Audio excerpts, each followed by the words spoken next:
Well, hello and welcome to the Movie Paradise. I am your host, Nathanael Molnár, and this is Movie Night Tonight. Every single week, we watch a new movie and we discuss the film in depth with full spoilers. Every single month has a new theme, and the month of October's theme is horror movies, and the movie we are discussing tonight is the 1973 film, The Exorcist. I am joined by a great panel today. I have Connor Murphy. Hello. Julia Tort. Hi. And Matt Smith. Hello. So the movie we watched last night, not tonight, the movie we watched last night was The Exorcist. And this is one I've been looking forward to because, as I keep saying for this whole month of October, every movie that we've watched has not been a complete horror movie. We watched The Thing, which was a science fiction horror. Same thing with Alien. And then we watched Psycho, which I contend is mostly a mystery thriller up until the end in which it becomes a horror movie. The Exorcist is the first horror movie through and through that we have watched this month, and I think that's going to make for an interesting discussion. So real quick, before we get started, how about we go around and say what our first impressions of the film are and how many times we have seen it to give a little bit context to the discussion. Connor? I've seen the film 2 times now. This was my second. Well, I guess 1.5. I walked in halfway through the showing last night, but I had seen it before. And honestly, I take a little bit of an issue with the fact that you call it a horror movie through and through. I feel like a lot of the strong elements in the beginning of the film are its dramatic elements, and it seems like more of a drama, at least for the first 45 minutes or so, before it really breaks into being horror. Although there are a lot of horror movies that start that way that I would call pure horror, I feel like The Exorcist really takes a shift into being pure horror. Like, the beginning, I feel like, is very much a drama.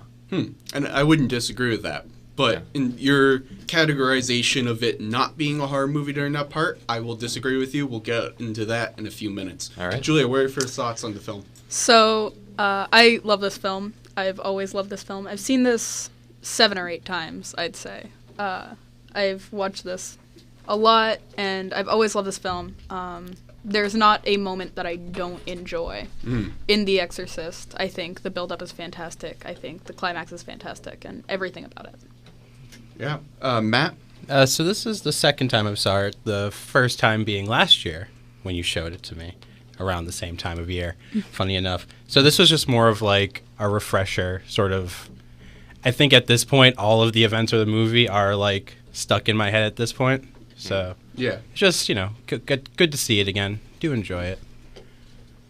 All right. So, and as I mentioned earlier, briefly, this is a full spoiler discussion of The Exorcist. We're talking all parts of the film. If you have not seen The Exorcist, I would recommend not listening to this discussion because, it's one of those movies you want to be able to see and experience in its entirety without knowing anything about it beforehand. So, to start our discussion, I'd like to talk a little bit about Connor's point about the fact that the very beginning, and I think this is one of the strongest parts of the film, and I think it's one of the reasons why it's such an effective horror movie, because it has the focus on the dramatic elements in the beginning. It takes time to develop its characters, and it has a very, I think, not to the same extent as Alien, but in the same vein as Alien, it is very much a slow burn. It takes a while to get where it's going, but then when it reaches that point, it goes all out. And I think that the reason why the horror is as effective as it is because it takes time, so much time to spend with, Father Karras. I don't know if I'm pronouncing his name correctly. Father Karras, the main priest in the film. You spend time with Chris McNeil, the main protagonist of the film, this mother going through the whole ordeal with her daughter, Regan. I'm not positive on all the pronunciations. But I think it's because you spend probably about 30, 40 minutes or so in the beginning just with the characters before we get to any sort of the horror that ensues in the rest of the film, that you feel more attached to these characters and you understand them as characters. And so that when the horror goes down, you're connected to them and you have that emotional entry point into the narrative. I definitely think that is one of the biggest strengths of the film, is that you are really upset when bad things start happening to this nice family. Yeah. You're really invested in their lives and you don't want anything bad to happen to them. And I feel like that it really makes you like, oh no, I love these guys. I don't want this to happen to them. Mm-hmm. So, but you were saying before that you didn't think that it is a horror movie through and through because of these dramatic elements in the beginning. And I would disagree, because I think at the same time that you have these dramatic elements, you also have the father going through his whole thing with losing his mother and all that, and that's definitely a straight drama, his storyline. But then it's intercut with the storyline of Regan trying to, or Regan. How do we say her name? I always thought it was Reagan. Yeah, Yeah, I always think, like Ronald Reagan. But, Yeah. but character. I don't know if it's that or not. So, all right, I'll say must have been Reagan. reading From it what I too noticed much in the movie, it since- was Reagan. All right, so I'll say Reagan. You probably just read it on paper too many times and got it. Yeah, probably. Yeah. But you have the story with her going to all the doctors, trying to figure out what's wrong with her. You have very clear horror elements with that storyline, and that isn't just introduced like 40 minutes into the movie. That's throughout the entire film. So I think it's not a horror movie to the extent that it is in the third act all the way through. Mm-hmm. But I think there's more than enough horror in the beginning to qualify this as a horror movie through and through. I think what he's kind of trying to get at is it's not a slasher flick. Yeah, that's And when definitely- you think horror, you think, blood, gore, a slasher flick, you know, Nightmare on Elm Street or something like that. And I think I would have to agree with Nathaniel that it is a horror movie through and through, because a build-up of the turmoil of a family is scary in itself. Yeah, that's fair. That the Babadook kind of starts the same way. Yeah, the Babadook is a great example of that. But I think it's the fact that it's interwoven with the story of Father Karras and his mother. Yeah. I think that kind of, most horror movies that aren't slasher flicks start with like a dramatic build-up that is, could build up to something that isn't horror, just as easily as it could build up to horror. So I feel like the fact that it is also interwoven with this, pure drama storyline makes the beginning feel less of a horror movie, which I wouldn't say is anything bad. I think it's one of the strongest parts of the film, but I think it almost surprises you with how dark and horror driven the movie gets in the late second act and third act. I don't want to hammer this point in too much, but I do want to say, in terms of the storyline with the father, think of it in this way. What if the movie was just his storyline, where he's going through the death of his mother, and then he encounters Chris in that bridge area or wherever it is, that she comes to him and says, I need you to come help me, I need you to perform this exorcism, and then he goes and sees. Even if we follow just that storyline, that's still a horror movie. Yeah, especially the way when she was possessed, bringing up his mother, and the changing of the voice when she speaks to him in his mother's voice. That's absolutely a horror element. Yeah, and I think the whole beginning part, developing him as a character, makes it so that his involvement in the plot isn't inconsequential. He's not just there. He has some emotional stakes in this, and we understand him more as a character. I think the reason why the film works as well as it does is because we're introduced to him in the beginning. This character we're introduced to, and so we have an understanding of who he is, where he's coming from, and his own demons and what he's dealing with, and his own struggles, and how that comes into play with this overarching narrative of the exorcism. And I think the film would have worked, but I don't think it would have worked as well if he just entered at the point that he enters this main narrative with Chris and Reagan. I definitely agree. But I'd say that those are drama elements. Well, I think they're drama elements, but I don't think that takes away from the fact that it is still a horror movie.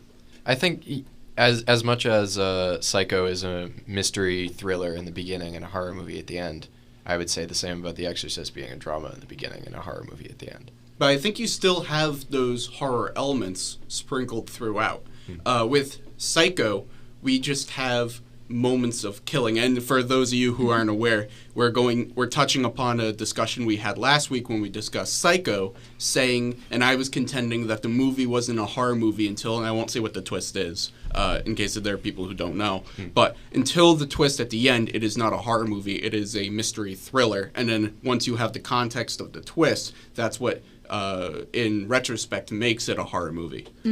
And so touching upon that discussion we were having last week, I think you do, in Psycho, what you have are these two killings, because there's two deaths in the film before you get to that twist.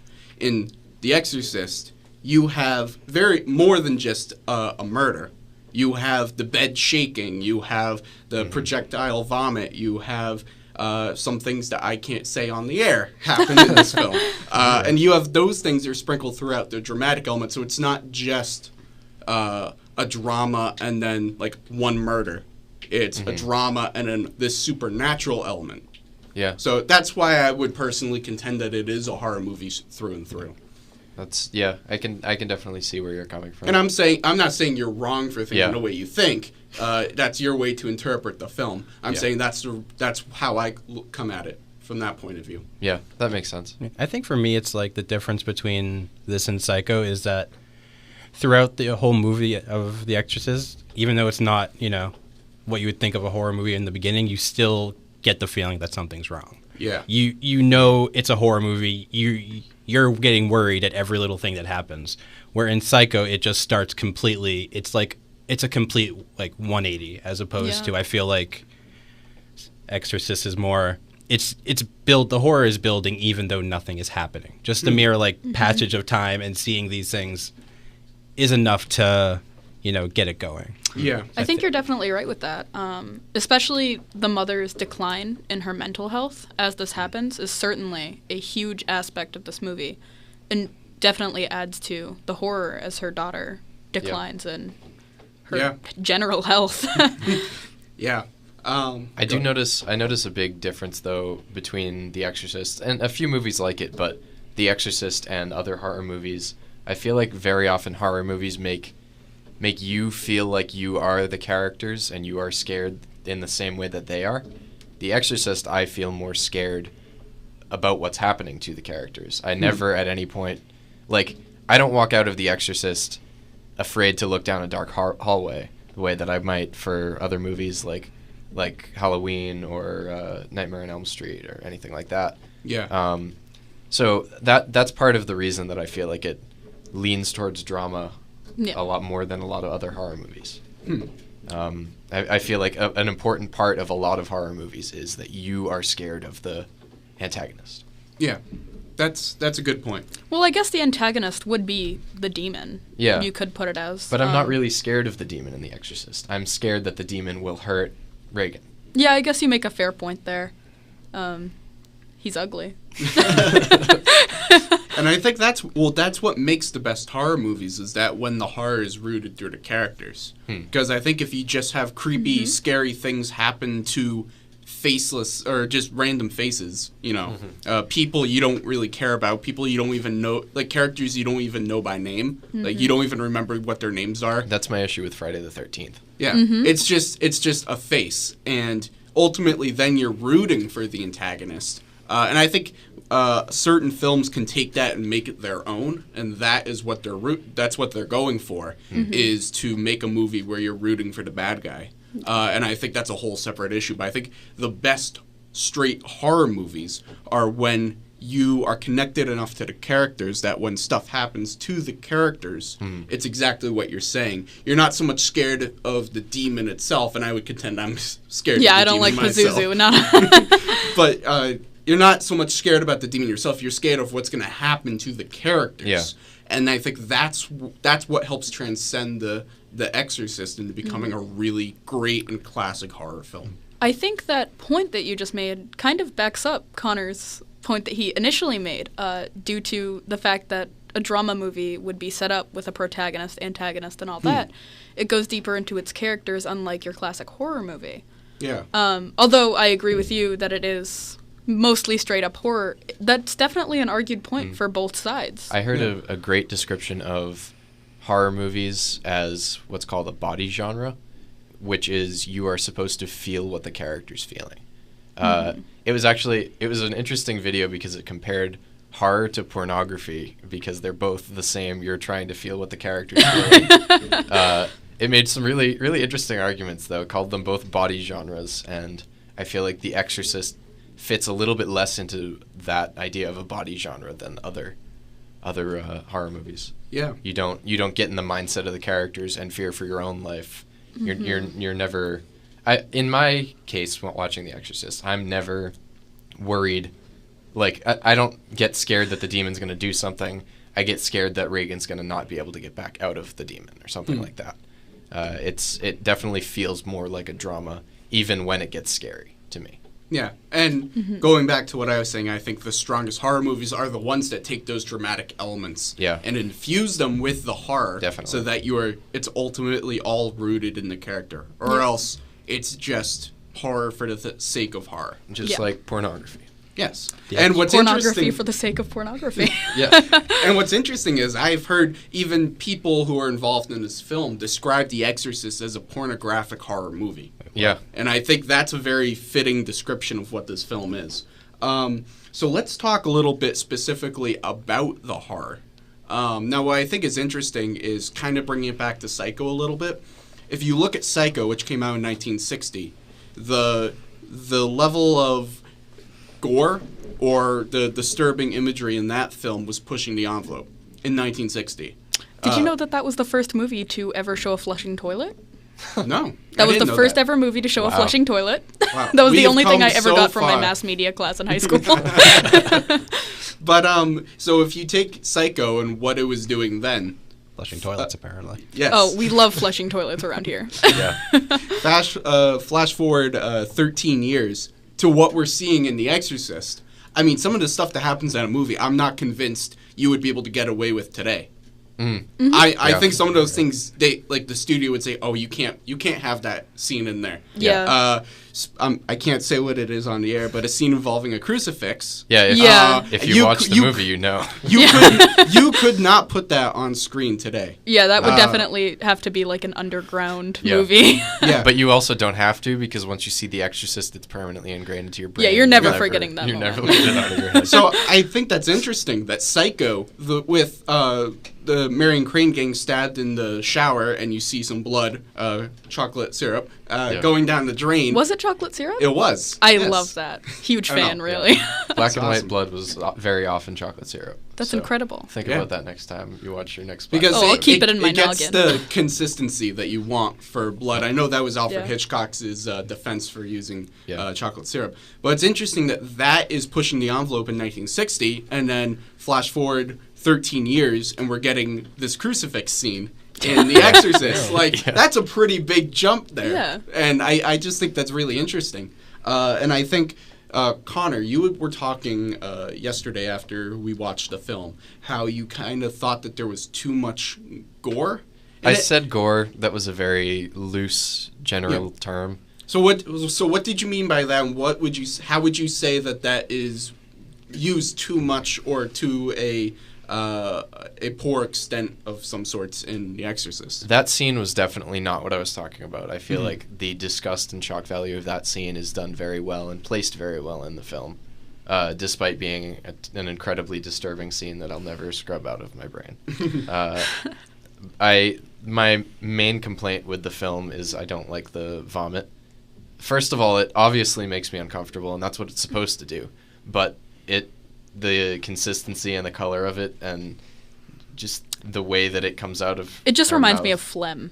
Yeah, it's gross. It's just but something about it takes me out of the film. Yeah, I feel like I'm seeing a practical effect. I'm not seeing a thing that's happening. I understand that. So that's my main complaint with this movie, honestly. I mean, a horror movie, as you can see in Psycho, doesn't need gore to even be scary. Watch The Blair Witch Project, and that doesn't show anything. Yeah, and it's Halloween, the original Halloween. Carpenter Halloween. There, other than brief nudity in the very beginning of the film, that would have been rated PG. Yeah, there's no blood or anything in that movie. So that's a great point. You don't need gore to make an effective horror film. Yeah, but I also don't personally object to the gore the quote-unquote gore that's in The Exorcist. You guys have seen me before we watched it.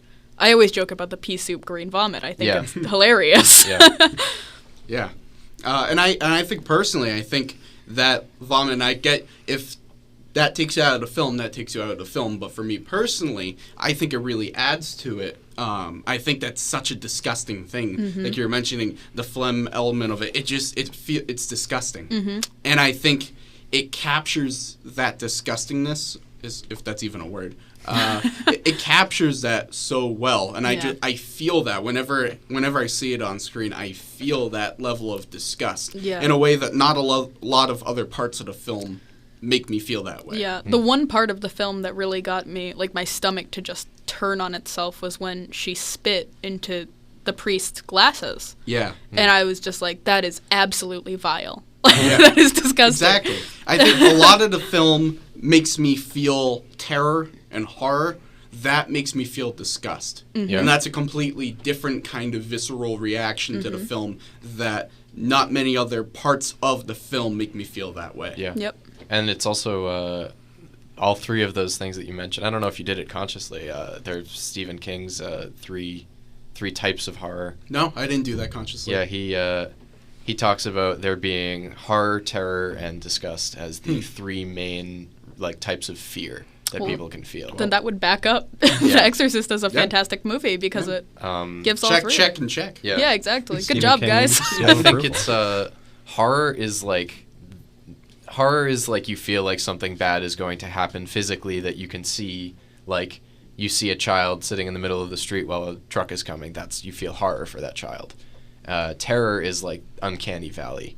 So like you don't know what's going on. There's something that's slightly off, and that scares you. Teddy bear with human teeth. Yeah, exactly.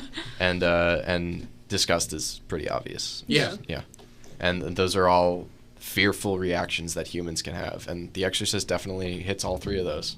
And I think part of the effectiveness of the horror in The Exorcist is how it's not just the level of disturbing imagery. There's certainly shots and scenes and sequences in this film that are just disturbing. And that's what they're supposed to be, and it's supposed to get under your skin. But then there's a lot of also just background flashes. Like, I know there's a lot of times where there's just like this white face just appears for us. Yes. Yeah. Appears for a second, and you're just like, whoa, what was that? Yeah. What was that? And it doesn't come back. It was just there. And I think not a lot of horror movies capitalize on background imagery or things that aren't in the forefront. Because I think a lot of horror films and horror filmmakers are like, well, if I'm going to plan out a whole bunch of horror for this movie, I want it to be front and center. Yeah. I want that to be the forefront of the film. But I think where it gets creepier is when it's in the background, where it's not the focus. And if you happen to catch it, that's even more terrifying. And I think that's something uniquely to The Exorcist. I think that's something that they capture really well. You don't see that in a lot of horror movies in general. Exactly. It's pretty rare. And I think they did it really effectively in The Exorcist, especially for being probably the first to do that, if not one of the first. Yeah. Yeah, and it's stuff that's not commented on. It's not similar to Alien, the space jockey. It's not commented on. It's not talked about, but it's there, and it enriches the film. Absolutely. Because it can be a throwaway thing, but it adds so much more because it's just fleeting. Yep. Yeah. A big thing that really got me with The Exorcist was certainly, aside from the coming out of body horror, such as the vomit and everything, was Regan's body horror, such as when her tongue is flicking, or when on her stomach, help me, rises out of it. I think the things that happen to her body and the decline of her bodily health is a really scary part of the movie. Definitely. Imagining that happening to yourself. I don't know about you guys, but I'm just terribly afraid of having dead teeth. I floss every day. I'm obsessed with dental health because I don't want dead teeth, and seeing dead teeth on anybody else just scares me. Yeah. No, seeing her physical transformation absolutely is part of that horror, and that's something I think the film does very well. Yeah. They depicted her as so lively in the beginning, really helped. She had rosy cheeks, beautiful skin. She was just she was like the paper store version of a child. Yeah. She was like, And I think it's the gradual decline that makes it so effective. It's not like, one scene she's normal Reagan, and then the next scene she's what we see her by the end of the film. Exactly. It's gradual. And then before you know it, she is this possessed, creepy-looking thing. Yeah, absolutely. I think that also helps. I feel like they go past the point of, like, this is realistic looking, just because it gets scarier. And the reason that they get away with that is because of how gradually they build that in. Yeah. Because by the end of the film, she doesn't. It looks like makeup.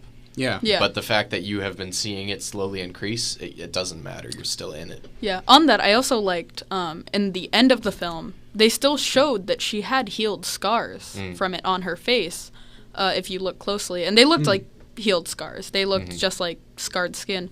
But leaving that was a really good choice, I think, because it shows that she's not going to be the exact same as she was, no matter what. Yeah, and I think a little bit kind of an issue, but it's not even like a huge deal that I have, is that they say she has no memory of what happens. I didn't like that at all. Yeah, see, I think because that takes away from it, because one of the things that I'm really fascinated with, and not to go too much into a side tangent, but it's kind of the formation of the short film that Connor and I working on, is this idea of the trauma someone feels after experiencing horror like this. Yep. What is her life like after she has been possessed by this demon? And I think you take away a little bit of that wondering and that whole idea of life continues. Yeah. You take away from that when she doesn't remember it. Yeah. But I think it would have been worse had she had, like, nothing, like, none of the physical scars, nothing, no memory, and it was just complete blank slate going forward. Yeah, I think for that time period, it was more well known to just have a happier ending and have it comfortable. They weren't trying to make a sequel to this. Yeah. So I can understand where they were coming from, but I still think it would have added a lot more to the horror aspect if they had just left it as, where is Reagan going to go from here? Exactly. And But then somebody would have made a sequel. They made a prequel. They made a prequel. They did. Yeah. Don't know how I feel it was about about one of the priests, not the ones in The Exorcist, but another priest getting possessed, I believe. I didn't see it. I only read a little bit on Google or something, but I think if she had remembered what happened to her, you'd have to change that last scene completely. Because the last scene is really kind of like the adults are talking and the kid is just oblivious to what's going on. So if you had her remember that, you'd have to change that last scene almost. Yeah. Have a whole different new scene. So I feel like maybe that might be a reason why they decided to go with that. yeah, that's a fair point. Yeah, and I don't necessarily blame them for not going in that route, because it is a much darker ending if she has full memory of what happened to her.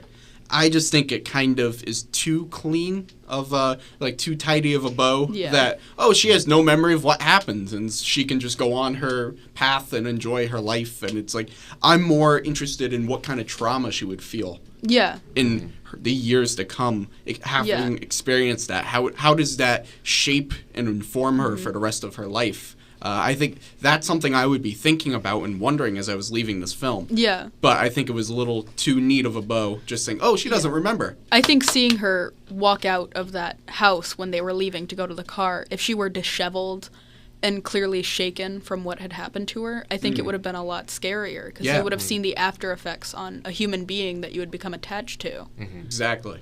Yeah, so I think there was a little bit of a missed opportunity there. Yeah. To backtrack a little bit, one of the things that I think really makes The Exorcist unique is that there's this constant doubt of the horror and whether the horror is actually horror. And I think it's something that horror films have tried to adopt after this movie, but I think it really all comes down to this film, is that you have every step of the way, you have the psychiatrists, you have the doctors, you have everyone saying, well, maybe it's this, and maybe it's this disorder, maybe it's this disease, maybe it's this, maybe it's that that's causing all this. And I think there's constant doubt as to whether the horror is even horror. And I go to even late into the game when you have the scene where Father Karras has the fake holy water that's actually tap water, and Reagan has this huge reaction to it, and he's like, yeah, no, it's tap water, so this doesn't help the case with the exorcism. That late in the game, they're still trying to instill this sense of doubt as to what's going on. And I think that helps with this level of confusion of you don't know exactly what is going on. Yep. You don't know, is this possession? Is this horror? What is even going on? And I think that adds to this confusion, which in turn adds to the horror. And I really like that element of this film. Yeah, absolutely. A movie gaslighting you will always make you uncomfortable because you're used to a strict, okay, this happens, this happens, this happens. I already know what's going to happen. It's a horror movie. And when you're put into doubt, both self-doubt and doubt of the movie, that can definitely add a horror aspect that I think they did really, really well with this movie. Yeah, I agree. Yeah, definitely. And so, going off of that scene with the fake holy water, because I love that scene in particular. It got me so excited. Yeah. I love that scene for multiple reasons. One, it ties into the previous point I was just making, but it also plays into this idea that the demon is constantly trying to manipulate and play mind games with the priests. That and you see that a lot with when it takes on the mother's voice and starts trying to manipulate him. You see this constant manipulation.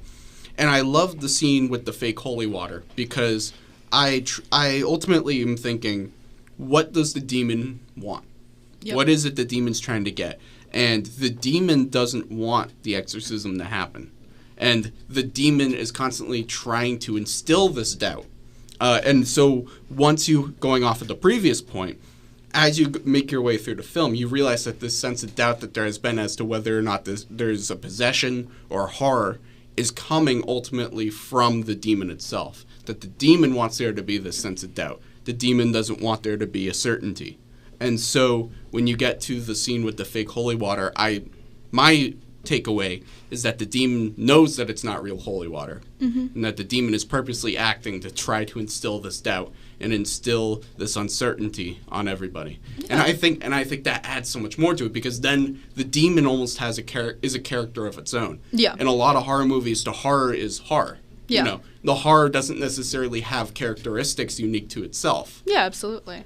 And so with this movie, you're giving a character. You're making a character of the horror. You're giving rather human characteristics to a supernatural entity, and I think that helps. Set the Exorcist apart. I think it's really interesting with the way Regan reacts, or her body, I guess you would rather be, in the way that it reacts to the actual holy water versus the tap water, is that if you notice in the film, she writhes a lot more when it's real holy water, obviously. So I guess that kind of gives you a little bit of the insight, but also the demon is still a goofball. For lack of a better term, he just screws with everyone. Yeah. And I think it's because the demon knows it has the power to do that.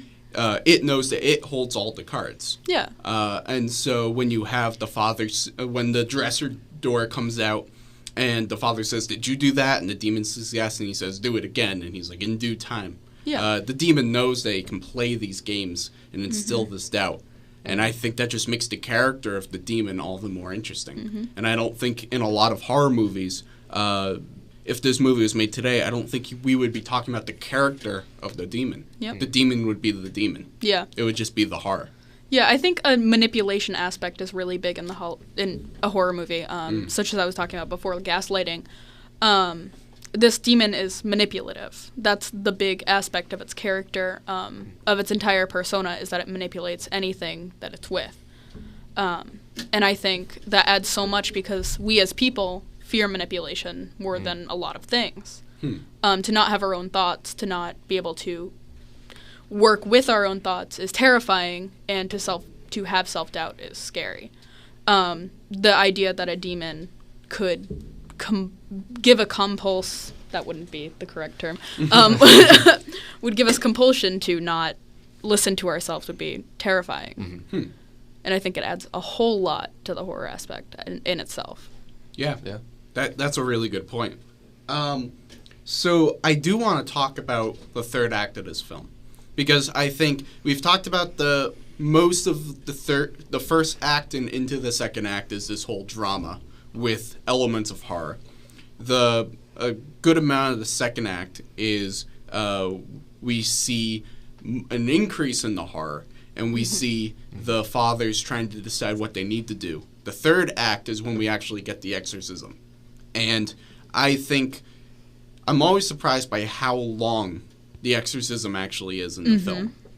It is a long sequence, and I think it's fitting because the movie is called The Exorcist. Yeah. You want the exorcism to be a big part of that movie. Yeah. But I think it's so well done because in the same way that the film is an escalation of horror, you have an escalation in the exorcism. It starts off at one point and it builds and it builds and the room starts to shake and the ceiling begins to crack and the father is like completely decimated, and it keeps going and going and going, and I like that about it. I feel like even just The Exorcism has like a story arc the same way the movie does. You have a beginning, middle, end of that, and there's a big climax. Yep. Yeah. No, I completely agree. And I really do like that part of the movie. And I think for many people, kind of going back to what I was saying about it being sort of a slow burn, I think a lot of people might be like, oh, The Exorcist, it has a boring part, but then it gets to the exorcism, and that's the good part. But I think it is a really good part of the movie, but I think all the other elements work so well with it. And I think this exorcism works as well as it does because the movie that comes before it is so good. It's because you care about the characters. It's because you weren't just introduced to Father Carreras right in that moment. You pronounce his name a different way every time. Yeah, I love it. I think it's right. I think it's Carreras. I think that's actually not. You could honestly tell me any name and I would believe you at this point. Father Karras. All right, Father Karras. Daddy K. I'll call him. Papa K. So it's because you don't just meet him like 10 minutes before the exorcism. You've spent the whole movie with him, and now that you have that understanding of who he is and you're emotionally attached to him as a character, it makes that scene all the more rich. Yeah. My only complaint with the exorcism scene would be they do a lot of build-up of the family dynamic between Regan and her mother, and I feel like that is sort of left out of the exorcism scene. There's a lot of the relationship between Karras and his mother, and Karras and the demon even. They start to have a relationship through the second part of the movie. And I feel like those are both in that scene a lot, but you don't see as much of Regan and the mother being brought into that scene. Yeah, I think it's a really fair point. My favorite part, and I brought it up before, is absolutely when the demon takes on Father Karras's mother. I mean, I think that is just a terrifying part. Yeah, definitely. It's absolutely my favorite, and although I love the build-up and I think there are some amazing parts, that one part of the exorcism tops it all for me, personally. I just love it. It's definitely, it's like an emotional crescendo. Crescendo. I don't know. Crescendo. Crescendo. I'm not a music person. Crescendo. Not an English person, apparently. Crescent roll. Crescendo. Nintendo. It's this emotional peak in the scene. There you go. It's an emotional peak in the scene because you have the whole scene, this whole sequence is this battle between the father and the demon, and then that's like the demon's last ploy. The demon's like that's where it brings out the big guns in the scene. And it's like, I have control over you through your mother, and it's been hinted at before the scene, before this moment, it's been hinted at throughout the entire film. Things that I cannot say in the air. The demon was saying to the father that his mother does in hell, which I think I could say that because it's a place and not a curse word in this context. But so he's hinting at it throughout the film, and then he brings out the big guns in this scene and takes over and speaks in the mother's voice. And I think that's why it stands out so much as a scene, as a moment in the scene, is because what it means for the character. Yeah, the scene has its own build-up. Exactly. Especially, I think, when he was talking to the mother, Can't remember her name right now. Yeah. But he was talking to the mother, and he said, "Did you know that my mother's dead?" And she goes, "No, yes, I did. And does Reagan know?" And she had no idea. And I thought that was a super interesting part in the build-up to that scene, because it added so much to knowing that this was not Reagan. Yeah. And it's a key moment in a film that has doubted the horror for so long. It's like a moment of truth. Yep. And that we realize, oh, this isn't, even though we pretty much all know looking at Yeah. this movie that this is clearly a possession, and that anyone who thinks it's not a possession. You're getting angry at the doctors because you're like, Yeah. you're an idiot. Obviously, it's a possession. No, like, just throw pills at it. Yeah, It'll fix exactly. itself. Electrotherapy, please. But that's a moment of certainty, and that's a moment of truth where you realize this is, in fact, a real possession, because there's no way that Reagan would have known that in order to say it in this moment or fake it. I don't know how anyone thought she was faking it. Like I think there's a certain point where it loses the ability You to see be an faked. entire bed shaking, and you're just like, oh, God. Well, She's putting springs under the bed now. Like, Insane. what were they expecting? She was just gonna be like, yeah, gotcha, guys. You know, yeah. Psych! Yo, there's a camera right there and a camera right there. You just got punked. Ashton Kutcher, come on out. Sorry for like destroying your mental health, Mom. I know we had a great relationship. I just thought it would be a funny joke. Yeah, it was just Can a we go social out experiment. on that sightseeing tour anyway? Oh man. So, yeah. I have something to Ooh. say about that scene, unless you want to say that thing. I'll let you go first. Okay. My thing might be a long topic, so if yours is quick. Mine's pretty quick. Okay, Okay, go we'll for go it. on me. Basically, I was going to bring up the fact that we haven't talked about it yet, but the absent father. The fact that she does not have a strong male figure in her life, and the only strong male figure that's around her are the priests and the demon. I'd never considered that before. I just thought of it. It really just popped into my mind. It's really interesting, and I think it adds to the point of the reason the demon can manipulate her so much is the lack of a father figure, you know? Yeah. You can't even call your daughter on her birthday. Yeah. Yeah. Things like that. Huh. Wow. Yeah. I'd never thought about it. That's such a good point, because that makes a lot of sense as to why the demon can have such a strong hold over her. Yeah. And there are definitely some like Freudian ideas in the movie about the absentee father and the relationship between Reagan and the demon. Yeah, absolutely. So, what I was gonna say though is interesting point about the exorcism scene, and this is sort of like a theory. First of all, the actual exorcist, who's I looked at the sheet so I could see his name, but I forgot it already. Played by Max von Sydow. Yeah, Father Merrin, the exorcist that comes in as like the experienced priest to help out Father Karras. He has such a minor role in the overall film, even when he does show up. And I don't know if you guys noticed this. I feel like he was almost less of a character and more of a tool for Father Karras to use to have this exorcism. I on a kind of a side note, I just find it interesting that the titular character of the film has such a minor role in the movie. See, this is where my theory comes in. I think the title, The Exorcist, is talking about Father Karras and not Father Merrin. I think he is using Father Merrin to teach him to be an exorcist. And huge spoiler here, if you haven't seen the movie, turn off your radio. I think at this point you've been pretty spoiled. But this will spoil the whole movie for you. You can't watch the movie if you know this. Like, it will ruin the first watch. When he eventually sacrifices himself, I think that is his, ultimate move as the exorcist. I think that's what solidifies him as the person who exorcised this demon. Huh. Yeah. And also, interestingly, he kind of didn't exorcise the demon. Yeah. Like, he never got it out of...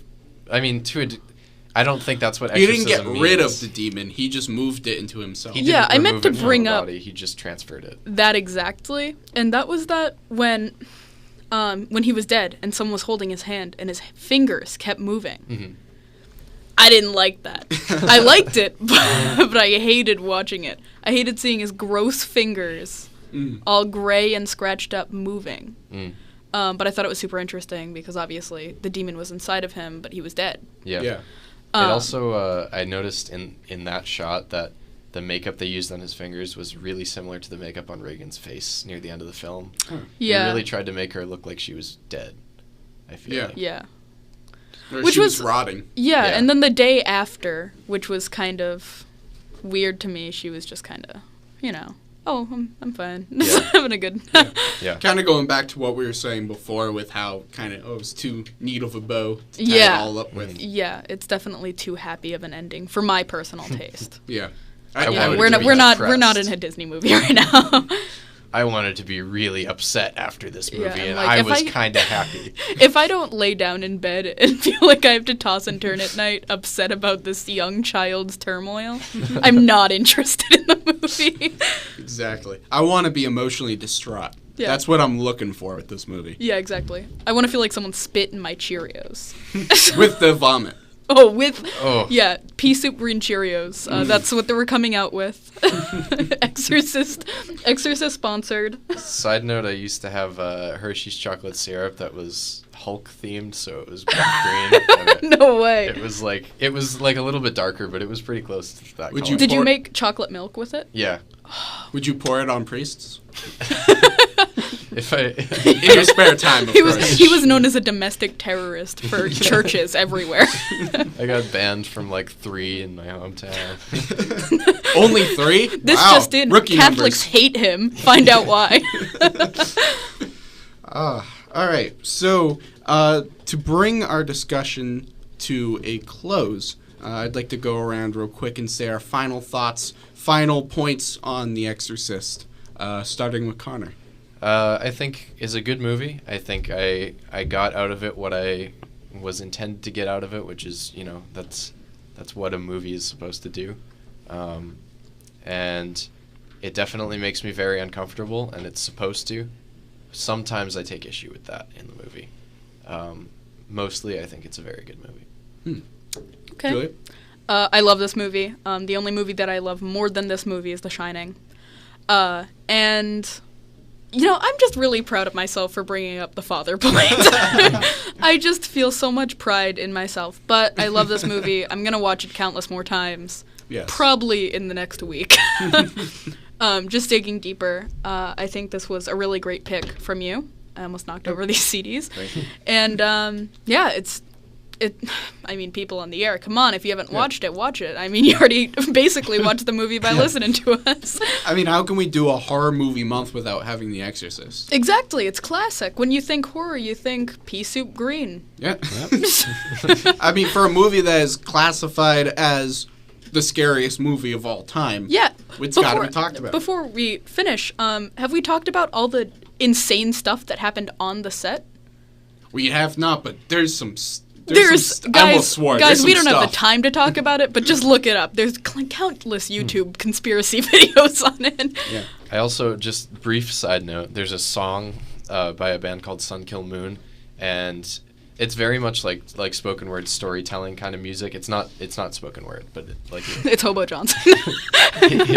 his vocal style is very he goes through a story. Yeah. And in one of his songs he says B horror film green, and I know that The Exorcist isn't a B horror film, but I think that's exactly the color of green that he's talking about. Oh, that's exactly it. Also, great lyric. Fantastic. I'm Instantly calls big to fan. mind. Yeah. So, Matt, Yes. final thoughts on the film?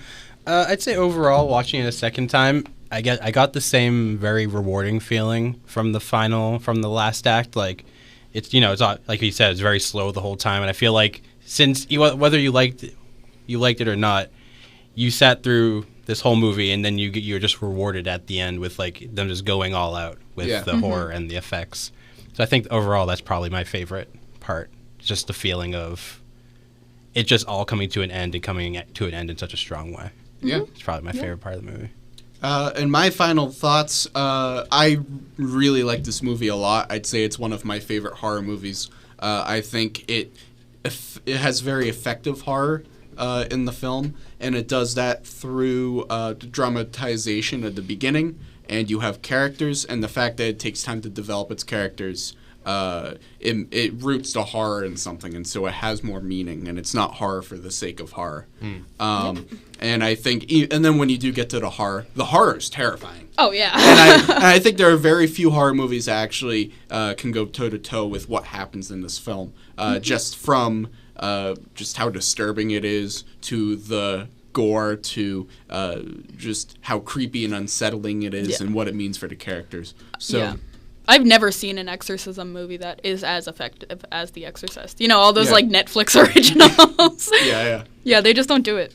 Yeah, they just there are some that I think have been incredibly effective, like take The Conjuring. Oh yeah, The Conjuring was a fantastic banger, if you ask me. It's fantastic. It's not The Exorcist. No, I'll completely agree with that. Yeah, it's still a banger, though. I'll definitely watch The Conjuring any day. I'd say Conjuring is one of the greatest modern horror films. Absolutely. I think the entire series is fantastic. Yeah.